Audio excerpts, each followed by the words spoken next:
And dahil nga with honor si Sofia and Biboy ng mga kapatid ko, is naisipan namin kumain sa labas at mag-samgyupsal again. Hindi ko nga ba alam kung bobo lang talaga ako nung elementary and high school ako kasi hindi ko naranasan yung umakyat sa stage talaga. Ewan ko nga ba, hindi talaga namin maiwasan ang drama dito sa aming pamilya dahil siguro rin sa marami kami kakapatid, lahat kami babae, lahat kami maiingay, and ayan, inaabot naman ang tantrum si Kuya Ali.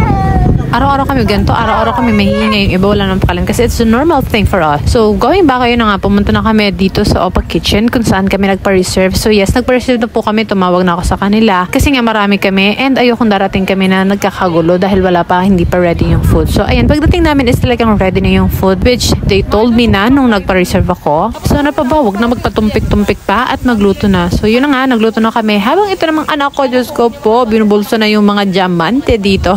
But, yun, tuwa pa siya nang nahuli siya. And anyways, I would also like to introduce my family talaga. So, ako yung panganay po and ito naman katabi ko, si Biboy is yung bunso namin kapatid. While yung bungas-ngas ng bibig, si Sofia. And yung may salamin naman is Anding. Si Anding is pang-apat, si Sofia yung pang-lima. While ito naman po is si Fatima na pangatlo kong kapatid. And then, si RJ yung jowa niya. While ayan naman si Mayma yung naka-blue and si Michelle is yan, jowa din niya yan. And siya naman yung sunod sa akin. Siya rin yung pinakademonita sa aming lahat. Well, ako naman yung pinakamabait. Wow, charing, joke lang. Anyways, yun naman si Mama yung naka-blue and katabi niya naman si Papa. While yung katabi naman ni Papa is ang katrabaho niya. While ito naman si Sofia, nagpiprito lang yung pero Diyos ko, super hour to the max pa naman siya. While ito naman si Andeng, inubos na naman yung lana. I mean, mantika pala. Andrea, pero binipinalatan ko daw. Ano tulagaan mo din may isa daw. Alam niyo talaga, nilulook forward ko yung mga ganitong events sa family ko. Yung parang lalabas kami, magkakasama, kakain kami ng unli, kakain kami hanggang gusto namin.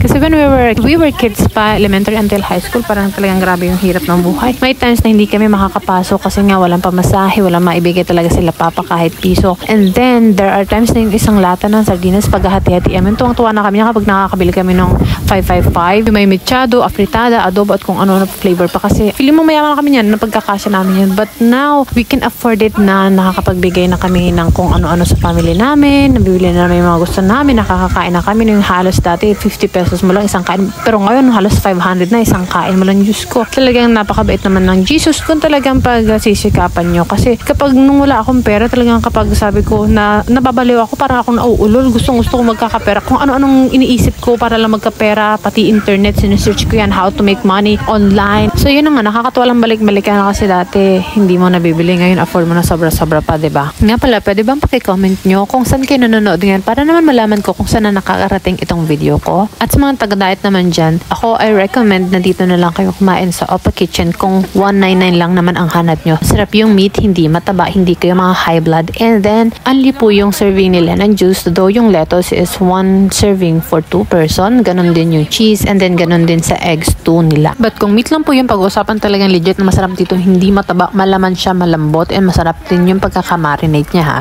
Though hindi ko lang din bet yung ibang side dishes nito. Pero overall, ito yung pupuntahan ko, babalikan ko kung 199 lang yung hanap nyo. At ito pa nga si Sofia, pauwi na lang, hindi pa rin natitigil yung copy picture. While ito naman si Fatima and si RJ. Diyos ko, ang arte, parang tanga.